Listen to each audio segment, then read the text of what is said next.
नमस्कार. मी राहुल कुलकर्णी. बातमी मोठी आहे आणि थोडीशी दिलासादायक आहे. ज्यांना असं वाटतं की भ्रष्टाचार करून आपण कोणत्याही कारवाईशिवाय सुखासुखी शासकीय सेवेतनं निवृत्त होऊ शकतो, आपलं कुणी काहीही वाकडं करू शकत नाही आणि हा आजवरचा प्रघातच आहे. पण बातमी ही आहे की ज्यांची पूर्ण प्रशासकीय कारकीर्द बीड जिल्ह्यामध्ये गेली आणि जे बीड जिल्ह्याचे जिल्हाधिकारी होते, असे मूळचे धाराशिव जिल्ह्यातल्या तुळजापूरचे श्री अविनाश पाठक यांना भ्रष्टाचार केल्याप्रकरणी राज्य सरकारनं त्यांच्या लातूर इथल्या राहत्या घरातनं अटक केली आहे. राज्य सरकारनं म्हणजे त्यांच्या पोलीस यंत्रणेत. प्रकरण असं आहे की श्री अविनाश पाठक हे बीडचे जिल्हाधिकारी असताना गोदावरी खोरे विकास महामंडळाअंतर्गत काही भूसंपादनाची कामं झाली आणि ज्यांचं भूसंपादन झालंच नाही, विचार करा, ज्यांचं भूसंपादन झालंच नाही अशांचे खोटे भूसंपादनाचे अहवाल तयार केले गेले आणि त्यांना थोडी की नाही कोट्यावधी रुपयाची, साधारणपणे 300 कोटी रुपयाची रक्कम वाटली गेली. भूसंपादन न होता त्यांचा काही संबंध नाही त्याच्याशी. आणि मग एक तरुण जिल्हाधिकारी, जे तसे मूळचे केरळचे आहेत, विवेक जॉन असं काहीतरी नाव आहे त्यांचं, हे गृहस्थ तिथे आल्यानंतर एके दिवशी अतिशय अपघातानं हे सगळं प्रकरण उघडकीस आलं, जेव्हा ह्या जिल्हाधिकाऱ्यांनी एकाच वेळेला 6 शासकीय कार्यालयातल्या ड्रावर्स आणि सगळ्यांची पडताळणी केली आणि मग लक्षात आलं की भूसंपादन न होताच तात्कालीन जिल्हाधिकाऱ्यांनी म्हणजे मिस्टर पाठक यांनी शासकीय निधीचा पूर्ण अपहार करून, कारण त्यांच्यावरती सुरुवातीला नव्हते आरोप, पण आता त्यांना अटक झाली आहे आणि आणखीन एका गृहस्थाला अटक झाली आहे जो कॅफो आहे बहुतेक असं कळतंय, पण त्याचं नाव मी इतक्यात सांगणार नाही कारण आणखी पोलीस तपासाचा भाग आहे. पण राज्यातल्या सेवेमध्ये असलेल्या एका IAS अधिकाऱ्याला अटक होण्याची अलीकडच्या काळातली ही पहिलीच घटना असावी. कारण पहिल्या FIR मध्ये जरी श्री पाठक यांचं नाव नसलं तरी नंतर पोलीस तपासामध्ये बहुधा 2 गोष्टी महत्त्वाच्या ठरल्यात असं दिसतंय. एक, श्री पाठक यांच्या सहीचे नमुने, आणि दुसरं, हे जे काही कोट्यावधी रुपयाचं ट्रान्झॅक्शन झालं ते कुठे ना कुठेतरी पाठक यांच्या खात्यावरती झालंय. आणि म्हणून पाठक यांना आज लातूर इथल्या त्यांच्या राहत्या घरातनं अटक झाली. ते मत्स्य महामंडळावरती बीडमधनं त्यांची बदली होऊन गेली होती, पण तिथंसुद्धा त्यांना सरकारनं नाही दिलं त्यांना तिथं चार्ज. हे कोण गृहस्थ आहेत बघा. अविनाश पाठक यांची IASची कारकीर्द आहे ते 7 मे 2026 पर्यंत, म्हणजे आजपर्यंत. तर त्यांचं मूळ नाव अविनाश प्रभाकरराव पाठक, 7 ऑक्टोबर 1970चा जन्म त्यांचा. 2013च्या महाराष्ट्र IAS केडरचे ते अधिकारी आहेत. सध्याचं पद त्यांच्याकडे व्यवस्थापकीय संचालक महाराष्ट्र मत्स्य विभाग विकास महामंडळ असं होतं, जे त्यांना नाही दिलं सरकारनं मध्ये. बीड जिल्ह्यात त्यांची राजकीय कारकीर्द इतकी मोठी राहिली आहे की ते 1990च्या शेवटी ते पाटोदा तालुक्याचे तहसीलदार म्हणून प्रशासकीय सेवेत आले. त्यानंतर विविध पदं ते बीडमध्ये उपभोगत गेले.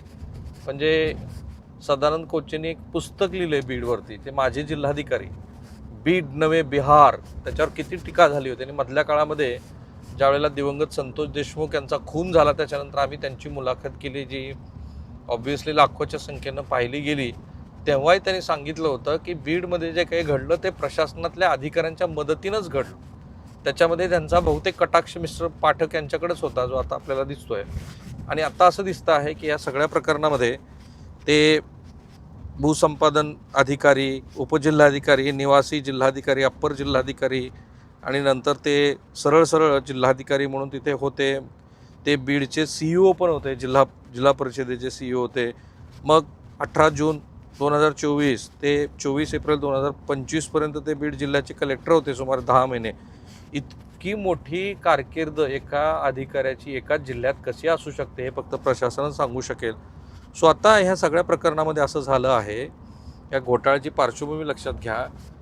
बीडमध्ये भूसंपादनाच्या 88 दिवसामध्ये 148 ते 154 बनावट आदेश काढण्यात आले. प्रकल्प आहे धुळे सोलापूर राष्ट्रीय महामार्गासाठीचं जमीन संपादन.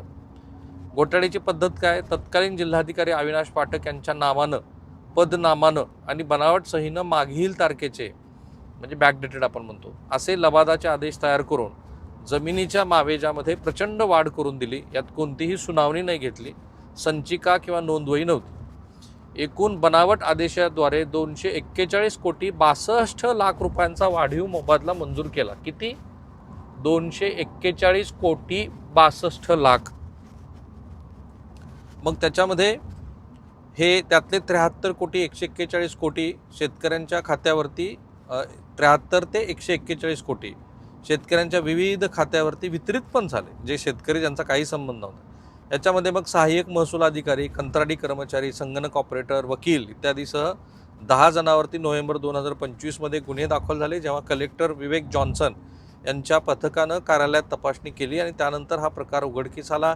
बीडच्या शिवाजीनगर पोलीस स्टेशनमध्ये 10 जणांवरती FIR दाखल झाला. स्पेशल इन्व्हेस्टिगेशन टीम तयार झाली आणि तेव्हा आम्ही महाराष्ट्राला सांगितलं होतं की पाठक यांची भूमिका काय. तो व्हिडिओ पण तुम्ही काढून पहा.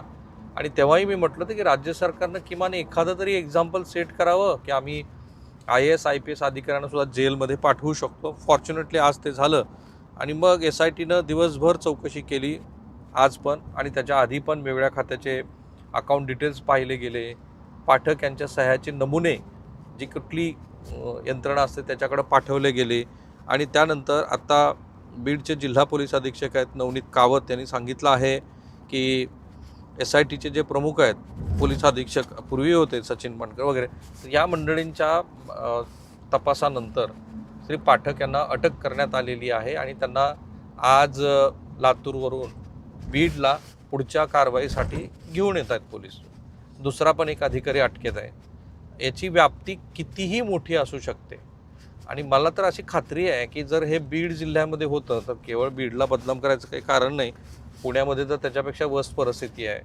आता हळूहळू ते आम्ही महाराष्ट्रासमोर आणतोच आहोत की पुण्यात पण काही वेगळी परिस्थिती नाही आहे. जर दोन इतके मोठे जिल्हे बीड आणि पुणे गृहीत धरा तर हे महाराष्ट्राच्या अनेक भागामध्ये व्यापलेलं असं हे मोठं प्रकरण आहे. इतकं धाडच नाही होत कोणाचं की ज्या जमिनीचं भूसंपादनच झालेलं नाही आहे त्या जमिनीचं भूसंपादन दाखवायचं, वाढीव मोबदला पण दाखवायचा, थेट सरकारकडं ते पैसे मागणीचे अहवाल सादर करायचे.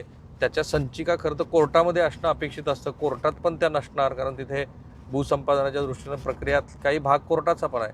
पण त्या संचिका गहाळ करायच्या. तर हे जे धाडस झालं ह्या मंडळीकडनं, याचा अर्थ असा की एक मोठं रॅकेट अक्रॉस महाराष्ट्र कार्यरत असावं असा संशय आहे.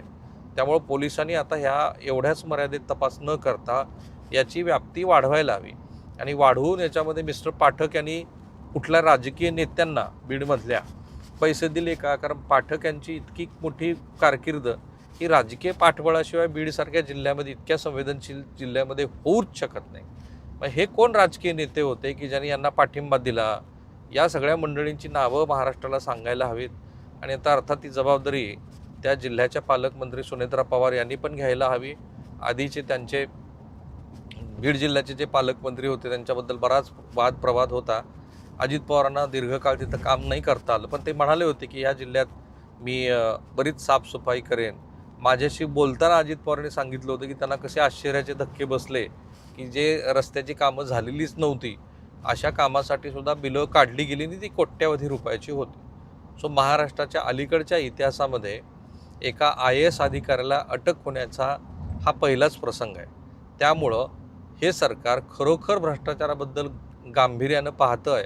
किमान तुमचे पुरावे असतील, तुमचं हस्ताक्षर जुळत असेल आणि थेट तुम्ही खात्यावरती पैसे वळती करून घेतले असतील, एवढा तरी संदेश जायला मदत होईल. आणि पुन्हा अनफॉर्च्युनेटली बीडकरांच्या दुर्दैवानं बीडचंच नाव इथं पुढं आलेलं आहे. आता ही त्यांची जबाबदारी आहे बीडकरांची की जे नेते, जे प्रशासकीय अधिकारी बीडचं नाव वारंवार बदनाम करतात, तर असे अधिकारी आणि असे नेते पुन्हा पुन्हा आपल्या जिल्ह्यात होणार नाहीत ते पाहणं. थांबूया आपण. थँक्यू.